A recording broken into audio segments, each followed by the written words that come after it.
Party کے مرکزی committee, مرکزی کابینہ اور بی این پی کے دوستوں کی طرف سے ابراہیم لاڑی جو کہ سپریم کورٹ کے ایک سینئر ایڈوکیٹ ہیں، ان کو بلوچستان نیشنل پارٹی میں شمولیت کرنے پر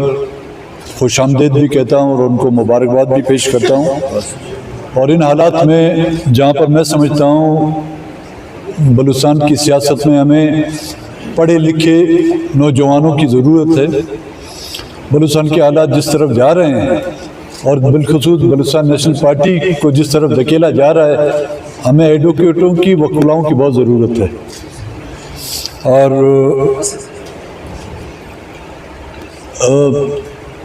آج ابراہیم صاحب نے جس بلوچستان نیشنل پارٹی میں اپنی باقاعدہ شمولیت کا اعلان کیا ہے، یہ ہمارے تمام بلوچستان میں بسنے والے تمام لوگوں اور مختلف اقوام سے تعلق رکھنے والے لوگوں کے لیے بھی ایک پیغام ہے۔ آج سے 4 دن پہلے ہمارے دوست جواد ایڈوکیٹ نے بھی بلوچستان نیشنل پارٹی میں شمولیت اختیار کی تھی، اور میرے خیال میں اس دن بھی میں نے کہا تھا اقتدار میں لوگ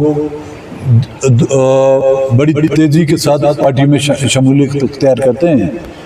لیکن اپوزیشن، اور وہ اپوزیشن جہاں پر آپ ایوانوں میں بھی نہ ہوں، الیکشنوں کے انتظارات ہو رہے ہیں، کب الیکشن ہوتے ہیں نہیں ہوتے ہیں، ان حالات میں اور اس وقت کسی پولیٹیکل لوگوں کا اور سیاسی اور سوچ بوجھ رکھنے والے اور پڑھے لکھے لوگوں کا کسی بھی پولیٹیکل پارٹی میں شمولیت اختیار کرنا خود اس بات کی غمازی کرتا ہے کہ لوگ سیاسی طور پر بیدار ہو چکے ہیں، لوگ اپنے فیصلے سیاسی طور پر کرنے کے جو خود مختار ہیں۔ میں ان کو بلوچستان نیشنل پارٹی میں شمولیت، کچھ اور بھی ساتھی آ رہے تھے لیکن شاید ٹریفک کی وجہ سے وہ ڈیلے ہو گیا، ان کا آنا لیٹ، ان کی بھی شمولیت ہوگی تو آپ کو ہم مدعو کریں گے، چاہے وہ آج تھوڑی دیر بعد ہو جائے یا بعد میں۔ اور اس کے علاوہ جو حالات بلوچستان میں پیدا کیے جا رہے ہیں، کوئی بھی بلوچستان کا ایسا علاقہ نہیں جو محفوظ ہے، روڈوں پر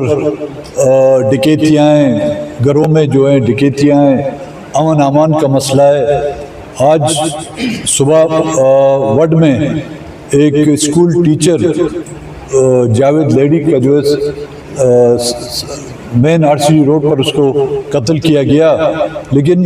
نگراں حکومت، جس کو میں نے پہلے کہا تھا اس کے آنے سے بس ہم یہ کر منائیں، یہ نگراں نہیں ہوگی، یہ کیئر ٹیکر کی بجائے یہ انڈر ٹیکر ہوگی۔ اور ان چند دنوں میں جو حالات پیدا ہو رہے ہیں، کہیں پہ مسخ شدہ لاشیں گرائی جا رہی ہیں،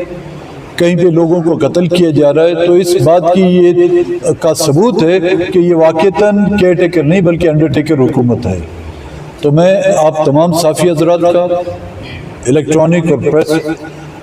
میڈیا سے جو ہے پرنٹ میڈیا سے تعلق رکھنے والے دوستوں کا شکر گزار ہوں کہ آپ لوگ آئے اور وقت نکالا، ہمارے آج کے اس پروگرام کو آپ نے کوریج دینے کی کوشش کی۔ اگر آگے کوریج نہیں ملتی ہے وہ آپ کی قسمت اور ہماری قسمت۔ اس کے علاوہ آپ کے میں سمجھتا ہوں سوالات ہوں گے، ابراہیم ایڈوکیٹ سے بھی سوالات ہوں گے، مجھ سے بھی سوالات ہوں گے۔ بل کا تو دیکھیں نا، ایک مستقبل کا فیصلہ نہ مجھے پتا نہ آپ کو پتا، وہ ایک ہی قوت ہے، خداوند تعالیٰ اس کو پتا۔ اگر اس مستقبل کی آپ بات کرتے ہیں تو میں سمجھتا ہوں ہمارے بی این پی کے اکابرین، بی این پی کے لوگوں نے جو جدوجہد کی ہے محروم اور بالخصوص مسنگ پرسنز کی بازیابی کے لیے، تو ان ماؤں بہنوں کی دعاؤں کی بدولت ہم سمجھتے ہیں اس حوالے سے تو ہمارا مستقبل روشن ہے۔ اب وہ جو قوتیں ہیں ان کے سامنے مستقبل کس کا روشن ہے اس کا آپ ہی لوگوں کو پتا ہوگا، ہمیں کوئی پتا نہیں۔ جہاں تک 1 منٹ، 5 سالوں میں کیا لوگوں نے فنڈ لیے ہیں؟ کیا بی این پی نے فنڈ لیے ہیں یا ان کے منتخب نمائندگان نے فنڈ لیے ہیں؟ یہ آپ کو ذرا تفریق کرنی ہوگی۔ اگر منتخب نمائندوں نے فنڈ لیے ہیں تو پہلا سوال یہ کہ کیا اس سے پہلے منتخب نمائندگان کو ڈیولپمنٹ کی اسکیمات نہیں دی گئی تھی؟ 1985 سے لے کر آج دن تک جو بھی اسمبلیاں آئی ہیں، چاہے صوبائی اسمبلی کے ممبران ہوں، وفاق قومی اسمبلی کے ممبران ہوں، ان کو ڈیولپمنٹ کے لیے کچھ نہ کچھ رقومات دی گئی ہے۔ ہاں، یہ ہم سے سوال کیا جا سکتا ہے کہ جو ڈیولپمنٹ ہمیں کیش نہیں دیا گیا، کسی کو بھی کیش نہیں دیا گیا تھا، ان کی تجاویزات پر ایم پی ایس کی تجاویز، آج کی اسمبلی نہیں، گزشتہ کی جو بھی